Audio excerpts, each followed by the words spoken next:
is said that the journey to discovering your purpose is as fascinating as the destination itself.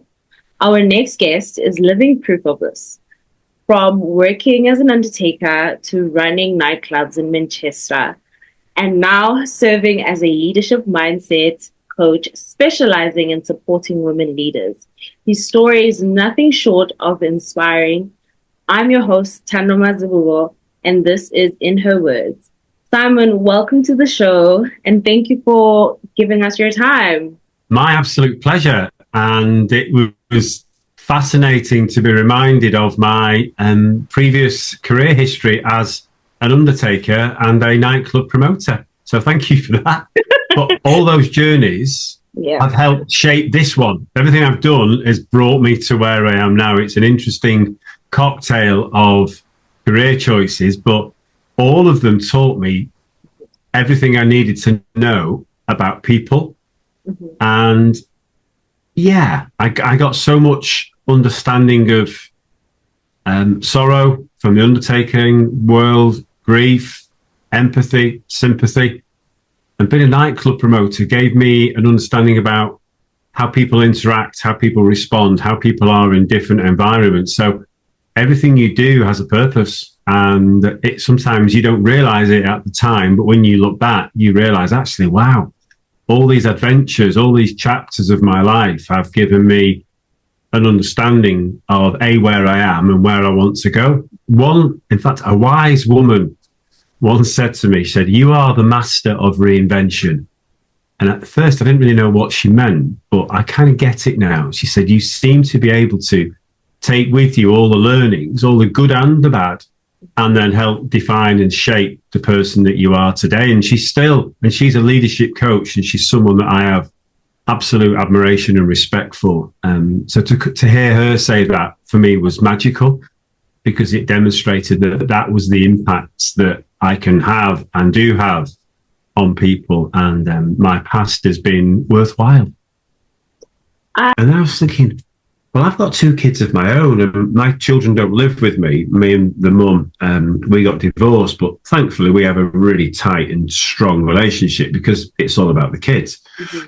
And I think it just dawned on me that I was giving all this attention and coaching and training to children that weren't mine.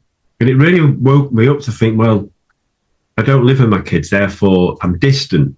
So what can I do then to support them? And I think my daughter, she's now 14, and I just sort of wondered, what would her life be like? And at first it was all, would she go into a digital landscape? Would she be tech?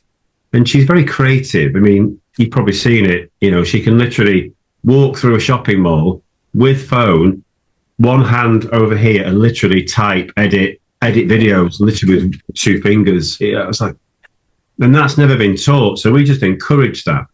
But then I started to think, well, my daughter is going to go into the world of work, probably late 2020s, maybe early 2030s. And I just wondered what that workplace would be like. Having worked for, I've worked for 38 years. Wow. I know. And I've worked with some incredible people. I've worked with some incredible, people, whether they be whatever gender they may be. But the one thing I've always noticed is the gender inequality. Mm-hmm. I don't think, yes, it's changing, but it's still really stale. It's still really stalled. And if anything, in the last 2 or 3 years, it seems to have gone backwards. Mm. And so I suppose my real drive then became my daughter. My son, he's 17 in a couple of months. He's fine. He's got a purpose. He's got his vision. And again, he's a man, he's a young man. Therefore, the world that he goes into will be different to the world that she goes into.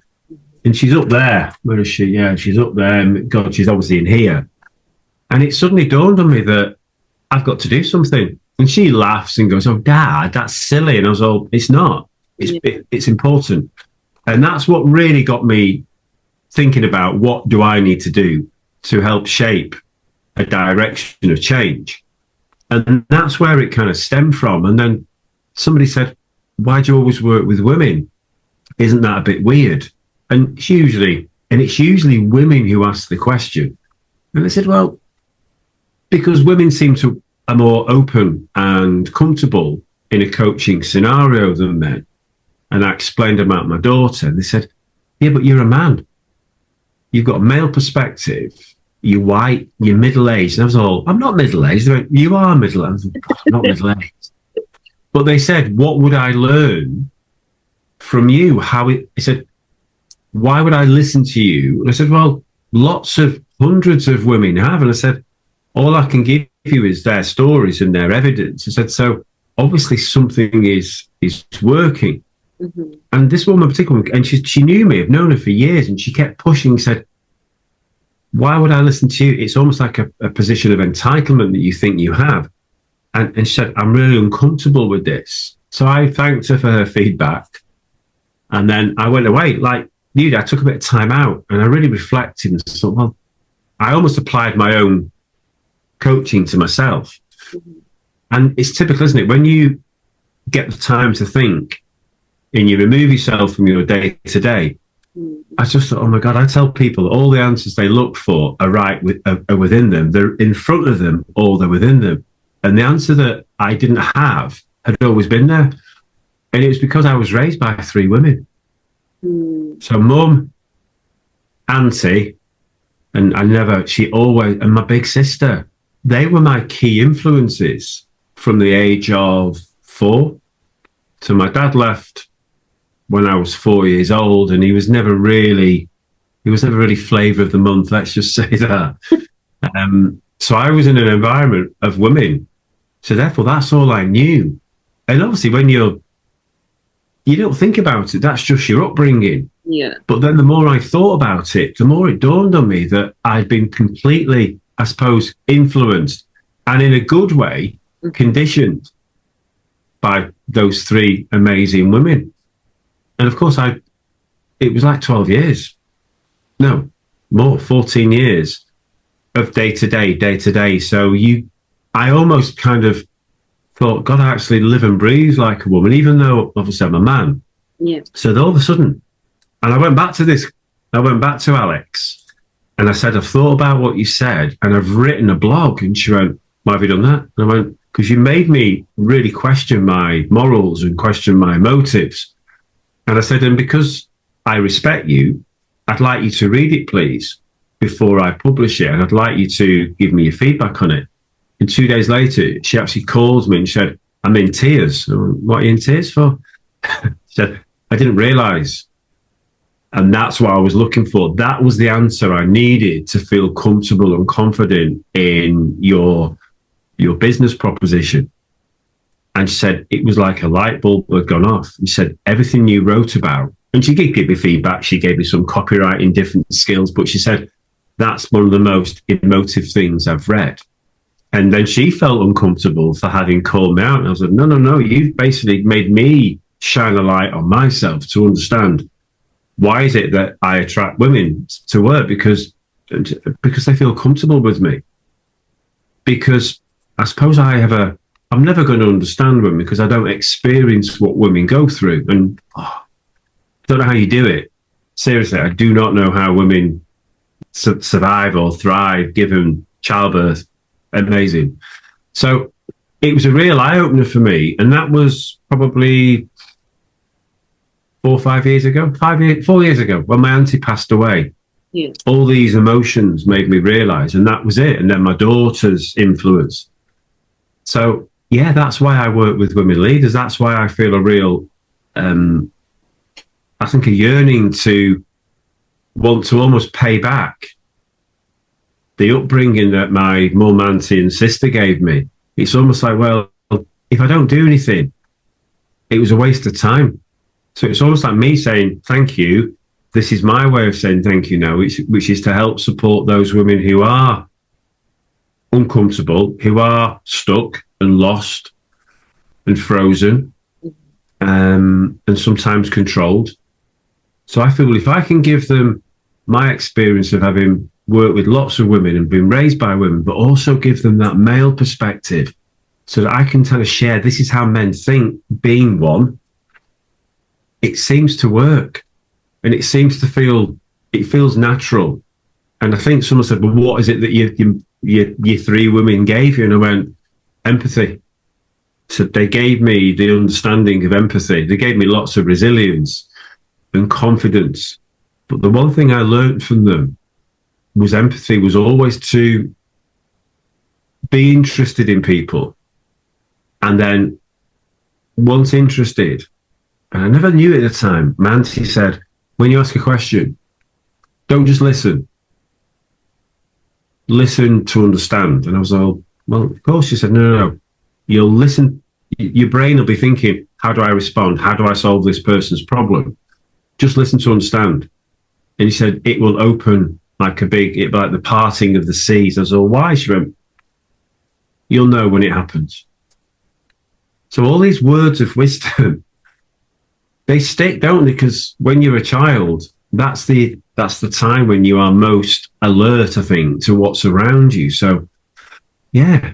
So I was, I suppose, in the bosom of three women and lived through more menstrual cycles, 2 hysterectomies, so that's kind of what that's for me, that's how it happened. And that's why I just thought women wanted coaching because they were more comfortable, and they are. And I do coach some men, but the key thing with men that I coach, they have to have emotional intelligence and they have to be empathetic. Otherwise, it just doesn't work, because then you just get that clash. No. Women are more comfortable being vulnerable. So that in a nutshell, a long nutshell, is why I do what I do. But my daughter is a real driving force to make sure that the world that she goes into is better and more balanced and more equal and more inclusive than the one that still exists, particularly in the UK. I'm not too sure how it is in South Africa, but I would feel it's probably the same. I think it depends. It depends. I think because we are such a diverse country, we have different cultures, and more cultures are very patriarchal than others. I think, I'm Zulu, but my mom is Xhosa, so I was raised with Xhosa matriarchs, my mom, my gran. And the Xhosa tradition is very matriarchal. Like, women take a lot of charge within that tradition. So I was very much raised. But it's interesting, you say that you grew up with a lot of matriarchal influences, your mom, your sister, and your aunt. I grew up a lot. Yes, I had very strong matriarchs, my mom, my aunt, and my gran, but I grew up a lot around uncles. So I had a lot of uncles, and my mom's cousins. So they empowered me all. Even my father, I was sort of, because I am the firstborn, I was probably more groomed to be like a firstborn son. Probably that's how I was. And because of also how their culture is, the Xhosa culture is matriarchal. You're raised to be strong and to lead all the time. Mm-hmm. And then I have also this patriarchal influence where I'm told to be a leader at all times. School, I had to do so well. So I think that was I had to probably adjust more into femininity. Then I would have to, learn to be more assertive in an instance, because where sometimes with my friends, where some things I would probably do it like a man, because my uncles and my father were like, this is how you do it. And my friends would be like, why do you behave like this? Because that's kind of that's your environment, therefore. And again, it is, we are conditioned, whether and some of that can be really useful, and obviously, of course, some of it can be really detrimental, but you adjusted. So I love the fact that you adjusted, and therefore, and not everyone does.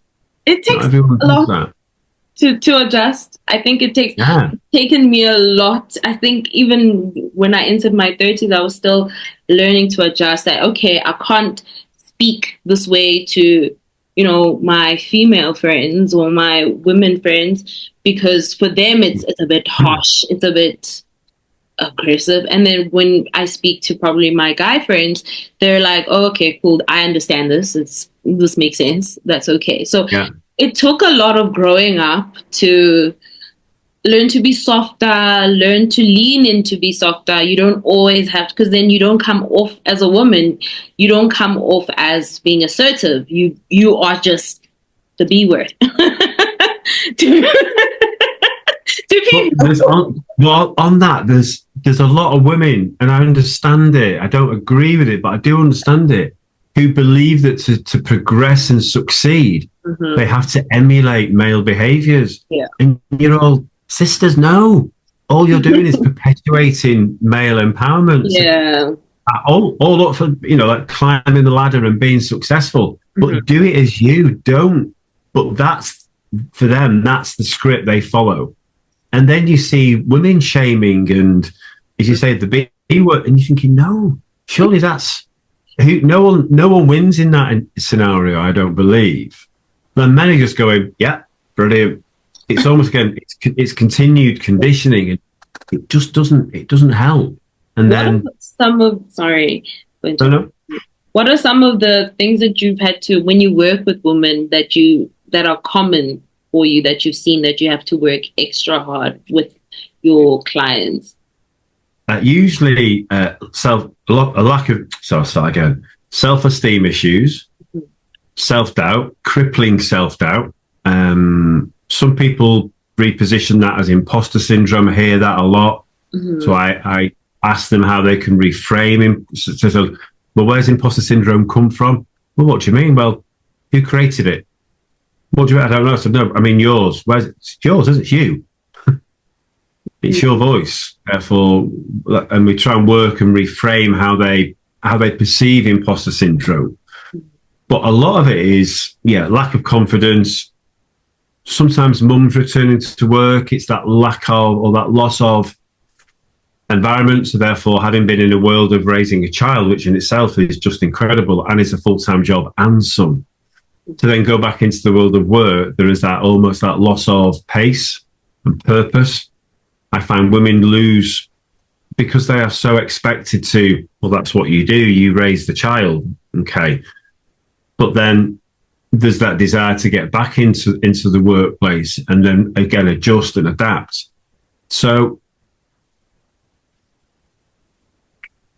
crippling doubt, imposter syndrome, self-esteem, confidence, lack of focus, feel like they are flatlining.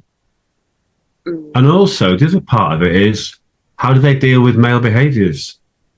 That's the thing that I hear a lot from a lot of women say. It's brilliant that you're helping to equip women with, I suppose, a leadership mindset in terms of a toolkit. But what you need to focus on is the men that are the barriers. And I was all, okay, so might find that a bit of a challenge on my own. Said, but I understand it, I hear it. And because of that, I joined I was selected to be a male ally, a male advocate for a very large collective called Northern Power Women. And that's a community of 100,000 plus women with a few men, a few male advocates. And because I said, well, why do I know works for women? Because I've got so many stories and so many transformations. But to change the way that men think, I need help.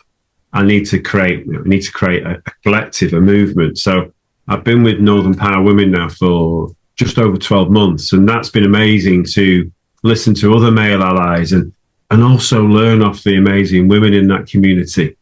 So therefore you pick up experience and context, but also you are a force to be able to then start to understand men. What is it they fear? Why do they treat women in work very differently to how they treat their women outside of work? So, we're looking at how do we create sessions where dads with daughters, I asked them, I said, so have you got daughters? Yeah. And what you like with them? What do you mean? Well, I hear and I've seen how you treat some of your female colleagues differently to your male colleagues. And I don't mean because of performance, I just mean because of gender. So how would your daughter feel if she was to watch you in action and you didn't know she was there? Well, she'd be horrified. Right then. So why then are you? Because it's habit. It's learned behaviour. So for me, it's that does come up a lot. People say it's great you're equipping me, but then how do I equip myself to deal with? And so I look at, obviously as a man, I know how men think. I know what drives them. And again, it's wired. It's wired into us. So mine was unwired because got this huge tunnel of empathy. I've got empathy bandwidth, which is just probably more than most men in a room of 30.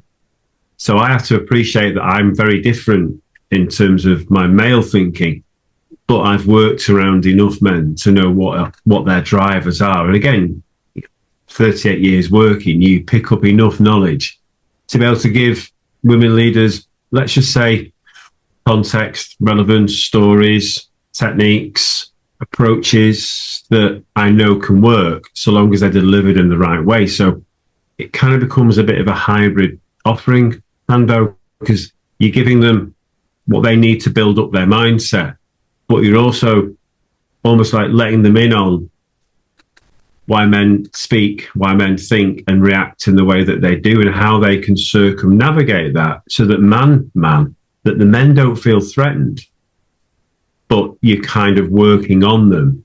So it's giving them enough techniques and toolkits to be able to almost help men transform, because men and women together are powerful.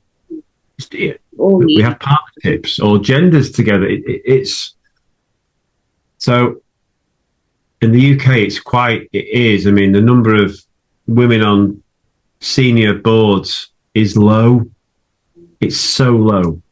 And yet everyone has an opportunity. Everyone has a perspective and potential. And yet men seem to, it's getting better as our younger generations come through, but their influence is our older men, white, middle class. The diversity conversation is another conversation, but so, yeah. So I want to do my bit to help create change. So my daughter goes to work and she'll be treated for who she is, and she'll be treated with respect, and she'll feel safe. Unlike today, where it's still, I posted this morning, and it's honestly, it's horrific. It's horrific how many women are assaulted, how many women are bullied at work. It's like, whoa. You're hosting a Women Who Lead Barriers to Breakthrough series. Yeah. Can you tell us a little bit more what your participants can expect from this? Well, we ran one a couple of weeks ago, so we ran the first one this year, and that was 4 incredible women leaders. So it's 1 hour a day, and it's a challenge. We called it a 5-day challenge, and they'd never met each other. It's all online, and by the end of the first hour, they were experiencing transformations. So they all had their own barriers they wanted to break through. But when people come onto your course and say they felt powerless, frustrated, and lost, within an hour, those feelings, those mindsets were starting to change because they realized that they weren't on their own. A lot of women think it's just them. So when you bring women together, into that level of leadership, they realize then that they can just be themselves, they can be authentic, they can share their challenges, their vulnerabilities, their stories. And then we started to unpick, what causes them, what are the triggers for those behaviors. So yeah, I'm still talking to them now because we're just in that kind of debriefing in mode. And honestly, I've never seen transformations like that in such a short space of time. Literally it's almost like going from cold to hot, or it's just incredible. Confidence improved, self-esteem levels through the roof, feeling empowered. That was the key one. Feeling powerful again.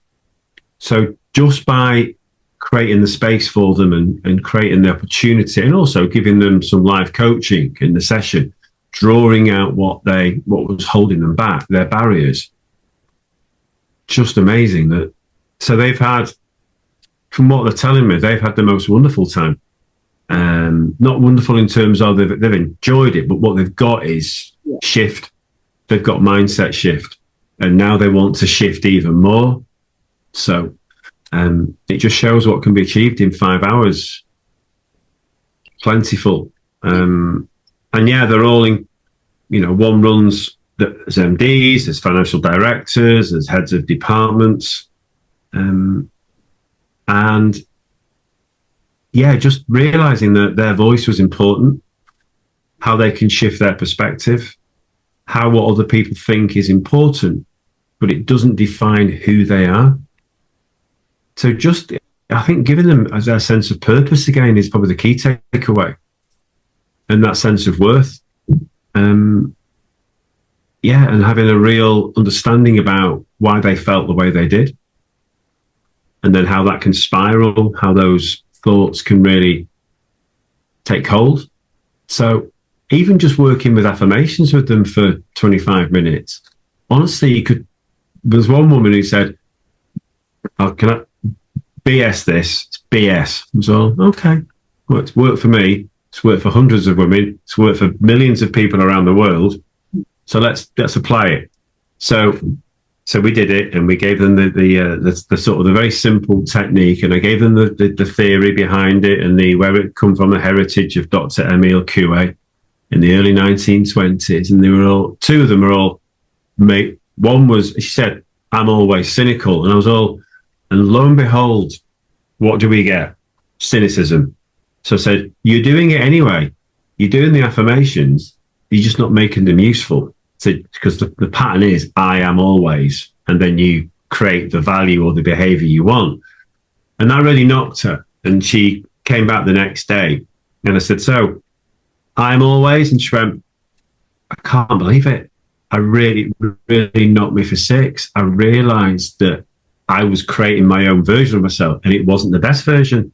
So she said, "I'm always smiling. I'm always positive.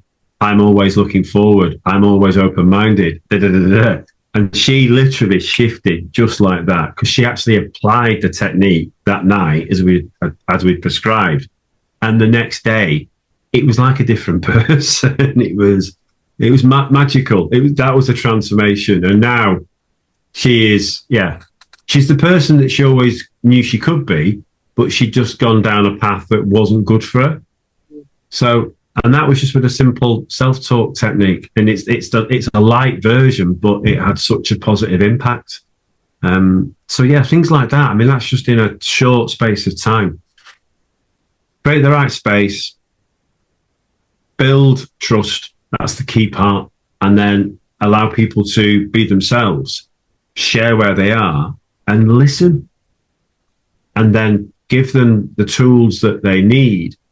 And as long as they apply them, they'll see progression. So that's what people get. So running another one, because it works so well, that online space, that we've got another one coming up in the week of my birthday. I thought, why not? Let's celebrate my 58th year on this planet. Yeah. And we'll do another one. I know, 58, I can't believe it. I'm almost 60. I don't feel it. So you don't look like. Thank you. Friends for life. So that's the plan, is because we said we wanted to create a movement. And at the moment, we've got the 4 founding members of that movement, and they call themselves the Fab Four, as in the Beatles. Mm-hmm. So we've got the Fab Four, and they are now going to radiate and cascade their learnings and their experiences to bring more women leaders in. So the movement will only do one thing: it'll scale. And that's just they are advocates now, because they've experienced the transformation. They've got the breakthroughs. And I said, right, this movement only works if we keep it moving.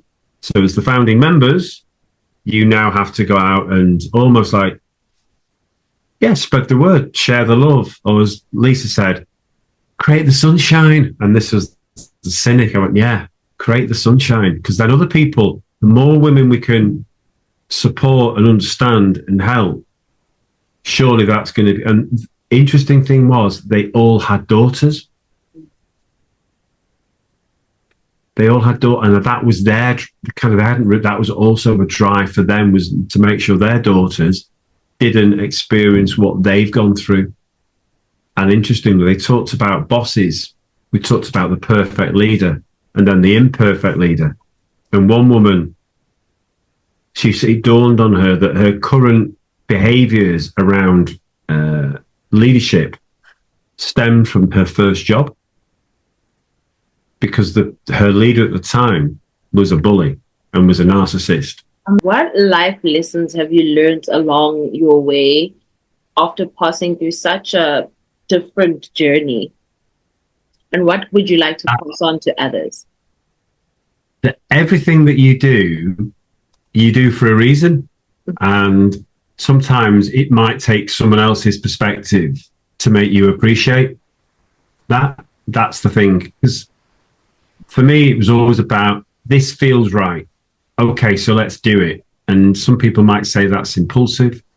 But for me, it was about building blocks. If I was to speak to my 18-year-old self and say, when you're in 40 years, you will be a successful leadership mindset coach, primarily working with women, I would have just gone, what on earth are you talking about? Why would that happen? So I think other people's perspectives really help shape your thinking, your direction. They challenge you. And what would I give other people?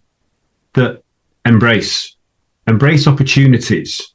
Do your due diligence, which is maybe something I may not have done when I was younger, but do your due diligence on the opportunities in front of you, and listen to not just your head, but listen to your heart, listen to your gut, and make a decision based on how both head and heart make you think and make you feel.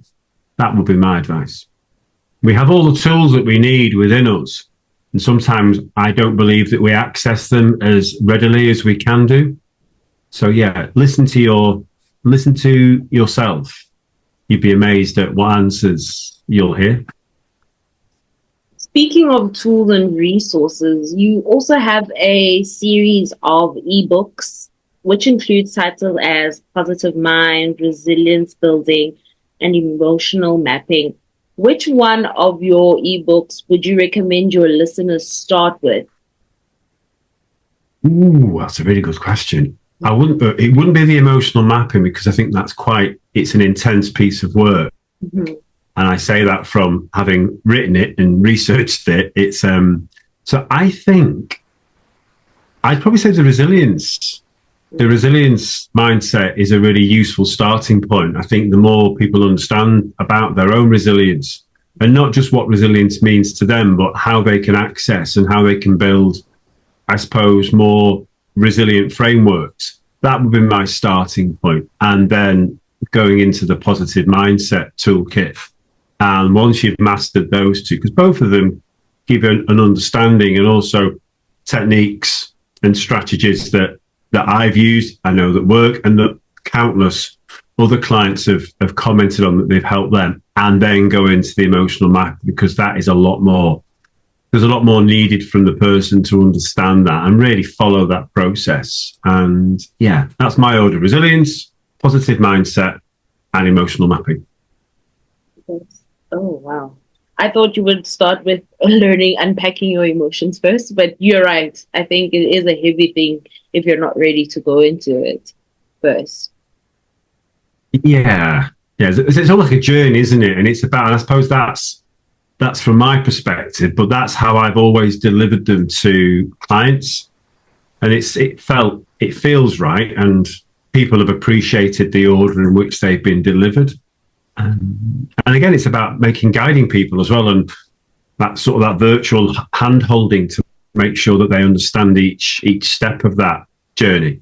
And yeah, the ebooks are there as a resource. They're there for people to utilize, to fall back on, and just to have to hand. And yeah, I look at them still. I've got one, I think, in the kitchen. I've got one in the kitchen because it's just nice to be able to think, hang on a minute. And they're only 5 to 6 pages. The emotional mapping is a bit more in depth because of the subject matter. But no, they've served me well, and they've served countless other people well, which is always a good testament. Fitness and nutrition play a huge role in your life. You compete in tennis and run weekly with a local club.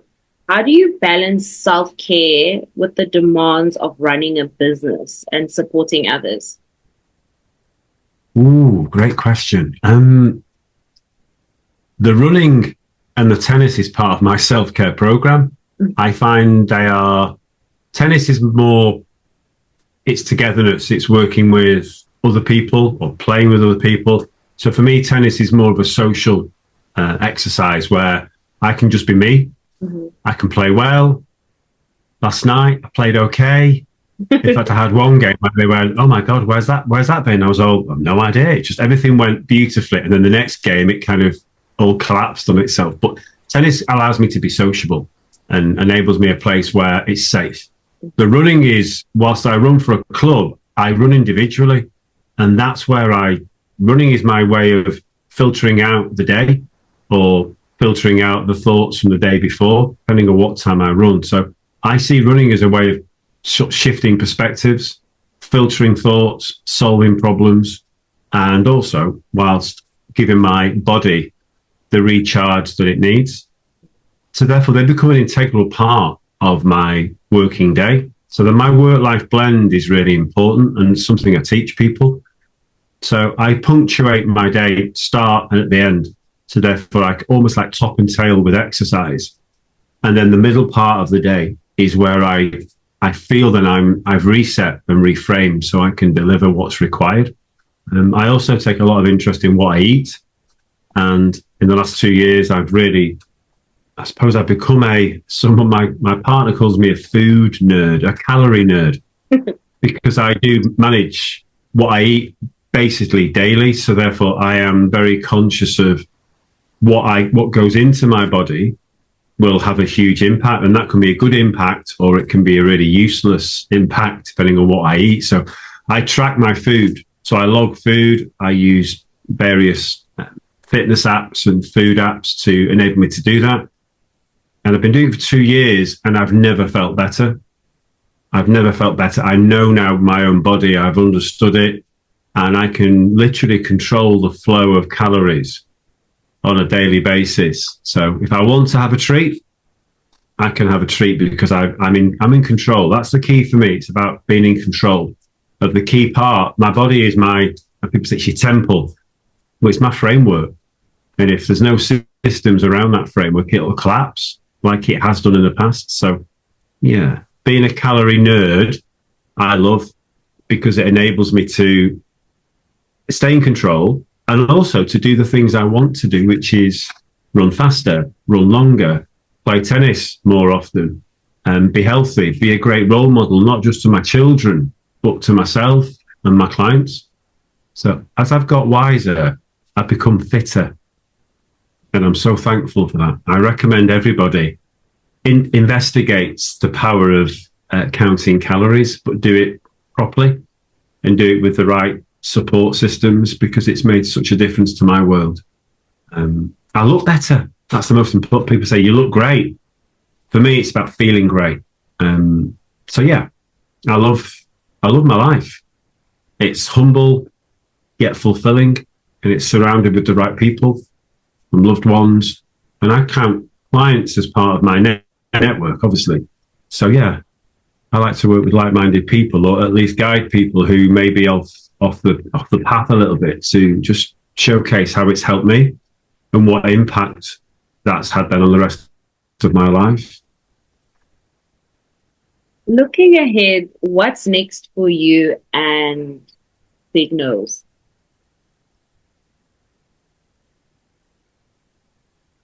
Ooh, what's next for me and Big Nose? I suppose my easy answer, Tando, is more of the same.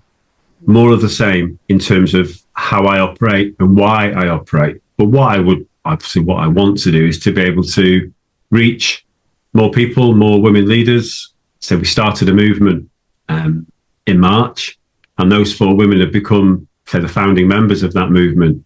and we're meeting again next week. So they will become my advocates as well as my clients. It'd be an interesting blend. And we want to scale the model so therefore we can support and help not just more women leaders today, but also maybe set a precedent for the women leaders of tomorrow. So I was reading an interesting white paper, and honestly, some of the stats they are frightening in terms of, I think globally, women hold senior management positions. It's about 22%. It's still really, really low. And, women of colour, there's still a lot of racism and discrimination within the world of leadership and management. And I just think, why? So I would really want to, when I leave this world, which I'm hoping will be in many, many, many, many years, that people can go, he did his bit. He did his bit to help. I want my daughter to be proud of me. I want my daughter's daughter to be proud of me. But I want us to think, yeah, we did everything we could do to at least realign the path. Women in the UK, this is a great piece of research.